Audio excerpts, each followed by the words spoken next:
Student, welcome to our channel Study with DP Sir. Today we will discuss about class 9th science first chapter हमारे आसपास के पदार्थ matter in our surrounding. देखो दैनिक जीवन में अपने चारों ओर आपने विभिन्न प्रकार के पदार्थ देखेंगे। अब मेन बात आती है कि पदार्थ यानी जो मैटर है, पदार्थ कहेंगे किसे? जो मैटर है, मैटर कहेंगे किसे? इसकी डेफिनेशन क्या होगी कि आप किस चीज को मैटर में रखेंगे, किस चीज को मैटर में नहीं रखेंगे। यानी ऐसी क्या कंडीशन है कि आप बोल सके कि हाँ ये पदार्थ है, या फिर ये चीज नहीं है कि ये मैटर नहीं होगा। तो वेरी सिंपल है, मैटर आपके पास anything which occupies space and have a mass is called matter. हमारे चारों ओर सभी चीजें, यानी हमारे आसपास जो भी चीजें हैं, हमारे चारों ओर सभी चीजें, वस्तुएं जो स्थान घेरती हो। पहली चीज ध्यान रखनी है, जो स्थान घेरती हो। ये मेन चीज है, जो स्थान घेरती हो। विच ऑक्यूपाइज स्पेस, जो जगह घेरती हो। एंड हैव अ मास, और जिसका कुछ ना कुछ क्या हो, मास हो, द्रव्यमान हो, उसे हम क्या कहते हैं? पदार्थ कहते हैं। अब देखिएगा पदार्थ का वर्गीकरण, क्योंकि हमारे चारों विभिन्न प्रकार के पदार्थ है, कई सारे पदार्थ आपने देखे होंगे। अब कुछ एग्जांपल बताओ मुझे कि जिससे आप ये बता सको ये चीज पदार्थ है, जो स्थान घेरती हो और जिसका कुछ ना कुछ मास होता हो। कोई है आपके आसपास ऐसी चीजें? क्या क्या है? जैसे हम बोर्ड पे लिख रहे हैं, तो इस बोर्ड ने क्या कर रखा है? स्थान को घेर रखा है, और इसका कुछ ना कुछ क्या है? मास है। ऐसी जैसे हमारे पास यहाँ पर बुक हो गई, ये बोर्ड हो गया, ये मार्कर हो गया, आप, हम, खुद, पेड़ पौधे, नदी, ये सारे के सारे क्या हैं? पदार्थ। क्योंकि ये कुछ ना कुछ क्या करे, जिन्होंने जगह को घेर रखा है, और इन सब का कुछ ना कुछ क्या है? मास है। अब इतने सारे प्रकार के पदार्थ हैं, इतने सारे पदार्थ हैं, तो इनको हम एक साथ कैसे पढ़ेंगे? तो पढ़ने के लिए सुविधा हो, हम अच्छे से इनको पढ़ सकें, इसके लिए पदार्थ का क्या किया गया? वर्गीकरण किया गया है। जो मैटर है, मैटर को क्लासिफाइड किया गया। अब मैटर को साइंस के हिसाब से अलग क्लासिफाइड किया गया, और जो हमारे फिलोसफर हुए थे पहले, जो दार्शनिक रहे हैं, दार्शनिकों ने पदार्थ को पहले ही बांटा हुआ है, और इनके हिसाब से 5 प्रकार के टोटल पदार्थ हैं। 5 प्रकार के पदार्थ होने की वजह से उन्होंने इसको कहा था पंच तत्व कहते हैं। क्या कहते हैं? पंच तत्व। 5 एलिमेंट की बात करते हैं। जैसे तुमने सुना भी होगा, जैसे कोई मर जाता है तो क्या कहते हैं कि इनका शरीर 5 तत्वों में विलीन हो गया है। या जब कोई भी पैदा होता है, या कोई भी चीज आपके पास है, तो क्या कहते हैं कि कितने चीज से मिलकर बना हुआ है? 5 तत्वों से मिलकर बना हुआ है। ये दार्शनिकों ने बांटा हुआ है। और वो 5 तत्व आपके पास, पहला तत्व उन्होंने माना पृथ्वी, दूसरा तत्व आ जाता है आकाश, तीसरा इसमें आ जाता है पानी, यानी जल आपके पास आ जाएगा। पृथ्वी, आकाश, जल, एक आ जाएगा यहां पर, फिर क्या आ जाता है? वायु, और लास्ट क्या आ जाता है? अग्नि। हो गए 5। तो ये 5 तत्व, ये दार्शनिकों ने बता रखे, फिलोसफर ने, कि पूरा जो संसार है, यानी सब कुछ जो आप देख रहे हैं, जो पदार्थ हैं, वो 5 चीजों से मिलकर बना हुआ है, और वो पृथ्वी, आकाश, पानी, वायु और अग्नि, इन 5 चीजों से मिलकर बना हुआ है। तो इसी को बोलते हैं पंच तत्व, यानी 5 एलिमेंट। लेकिन विज्ञान के हिसाब से अगर हम बात करें, तो विज्ञान के हिसाब से पदार्थ का वर्गीकरण कई तरीके से आप वर्गीकृत कर सकते हैं। देखिएगा, विज्ञान के हिसाब से पदार्थ को फिर से वर्गीकृत, कई प्रकार से वर्गीकृत कर सकते हैं। और वर्गीकरण के लिए आपके पास कुछ ना कुछ क्या होना चाहिए? बेस होना चाहिए, आधार होना चाहिए। बिना बेस के आप वर्गीकृत नहीं कर सकते। तो पदार्थ को कैसे वर्गीकृत करेंगे आप? पदार्थ को, मैटर को 2 टाइप से आप वर्गीकृत कर सकते हैं, according to physical property and according to chemical property, यानी भौतिक गुणों के आधार पर, भौतिक गुणों के आधार पर, अब देखो हमने यहाँ बेस मान लिया कि हम भौतिक गुणों के आधार पर, और दूसरा आपके पास होता है अकॉर्डिंग टू केमिकल प्रॉपर्टीज, यानी रासायनिक गुणों के आधार पर, रासायनिक गुणों के आधार पर। तो भौतिक गुणों के आधार पर, भौतिक गुण में आप क्या क्या चीज देखते हैं कि भौतिक गुण क्या क्या होंगे, फिजिकल प्रॉपर्टीज में आपके पास आ, जैसे स्टेट आ गई पहली चीज, किसकी अवस्था क्या है, कलर आ गया, किसका कलर क्या होगा, मेल्टिंग पॉइंट, बॉइलिंग पॉइंट, इस टाइप की प्रॉपर्टीज आती है फिजिकल प्रॉपर्टीज। और according to physical properties matter are classified into 3 categories, 3 भागों में बांटा गया है। फर्स्ट पार्ट आपके पास आ जाता है ठोस, यानी इसको हम बोलते हैं सॉलिड। नेक्स्ट आ जाता है द्रव यानी liquid, and last one gas. ये आपके पास भौतिक गुणों के आधार पर जितना भी हमने बताया पदार्थ, anything which occupies space and have a mass, यानी जितने भी आपने चारों ओर आपने पदार्थ देखे हैं वो 3 प्रकार के भौतिक गुणों के आधार पर है, solid, liquid and gas. According to chemical properties, अगर हम रासायनिक गुणों की बात करें तो रासायनिक गुणों के आधार पर हम पदार्थ को 2 भागों में बांट सकते हैं। फर्स्ट आपके पास आ जाता है प्योर सब्सटेंस, प्योर सब्सटेंस, और नेक्स्ट आपके पास आ जाता है प्योर सब्सटेंस के साथ मिक्सचर, एक आपके पास हो जाएगा मिश्रण, मिक्सचर एंड प्योर सब्सटेंस। अब प्योर सब्सटेंस को आप फिर से क्लासिफाइड कर सकते हैं। प्योर सब्सटेंस भी 2 प्रकार के होते हैं, एक आपके पास होता है तत्व यानी एलिमेंट, तो एलिमेंट आ गया आपके पास तत्व एलिमेंट, और सेकंड आपके पास आ जाता है यहां पर आ जाएगा कंपाउंड यानी यौगिक, यौगिक।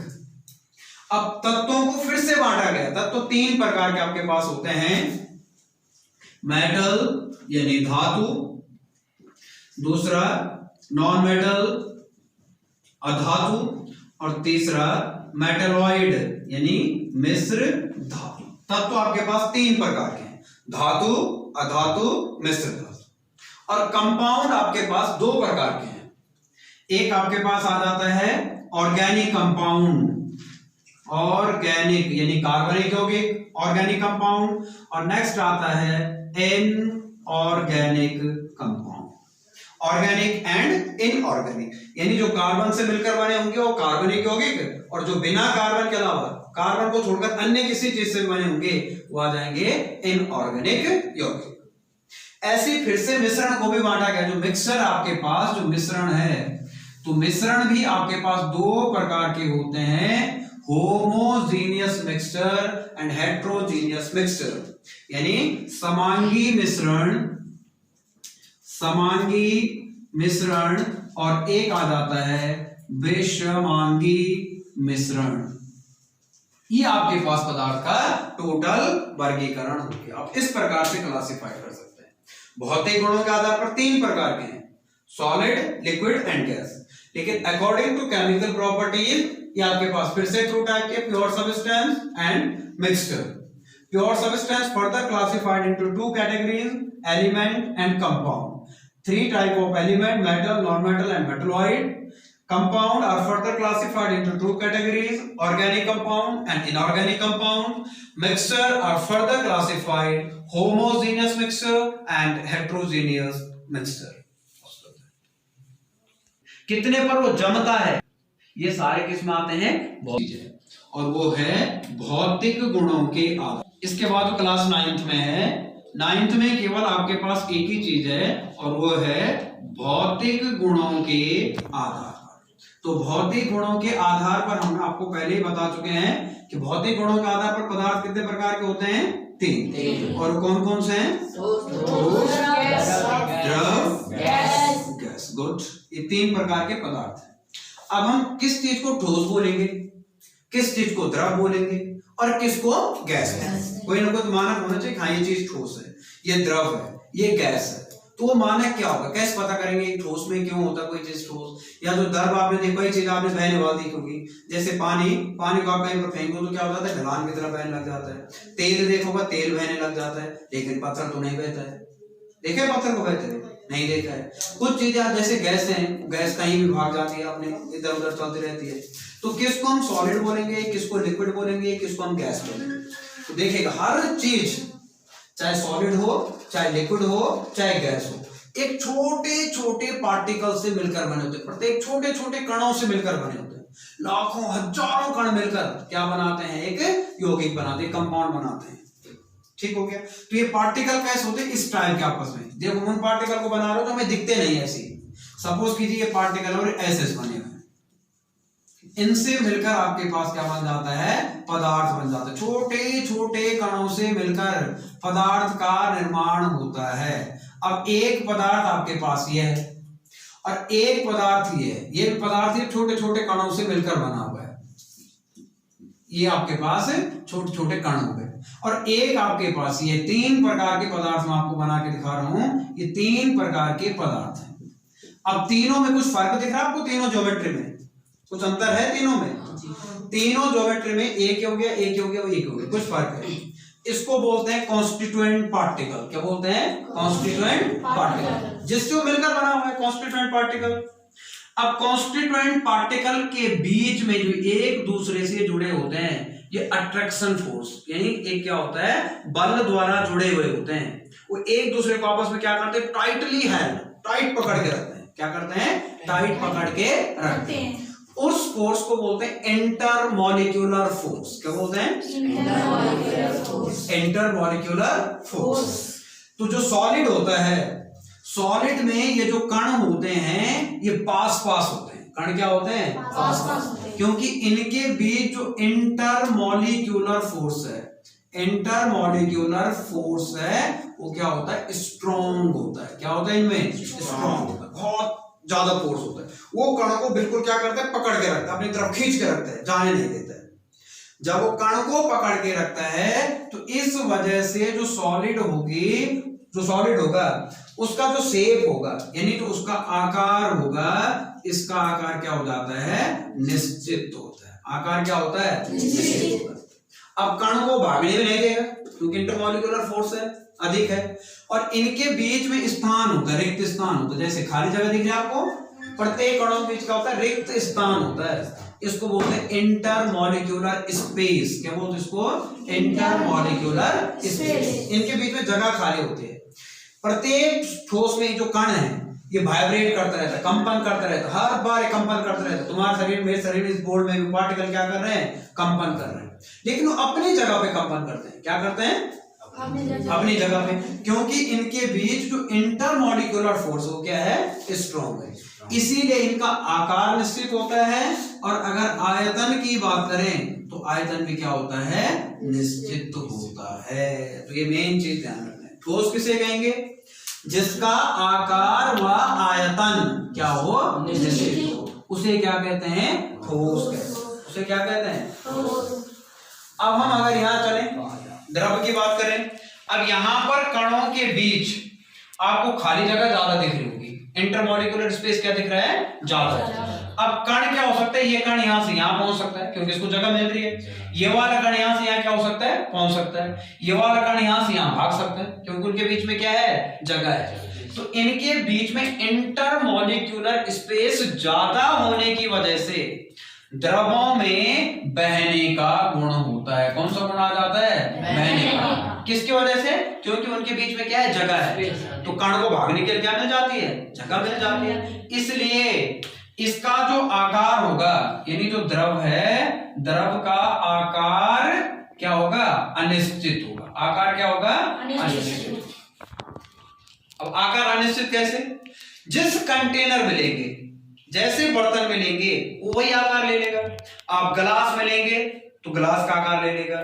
आप जो है पतीले में लेंगे तो पतीले का आकार ले लेगा। आप बॉटल में लेंगे तो बॉटल का आकार ले लेगा, क्योंकि इनके बीच में जगह क्या है, बहुत ज्यादा खाली है। तो तो ज्यादा स्पेस होने की वजह से इनमें बहने का गुण आ जाता है, फ्लूइडिटी का कैरेक्टर आ जाता है, ये बह सकते हैं क्योंकि कणों के बीच जो फोर्स है, जो बंध है, वो क्या है, कमजोर बॉन्ड होता है। कैसे होता है, कमजोर, ज्यादा खींच के नहीं रखते एक दूसरे को, तो वीक बॉन्ड होता है, स्पेस ज्यादा होता है। तो द्रव का आकार अनिश्चित होता है, कंटेनर के अकॉर्डिंग होता है, अकॉर्डिंग टू कंटेनर।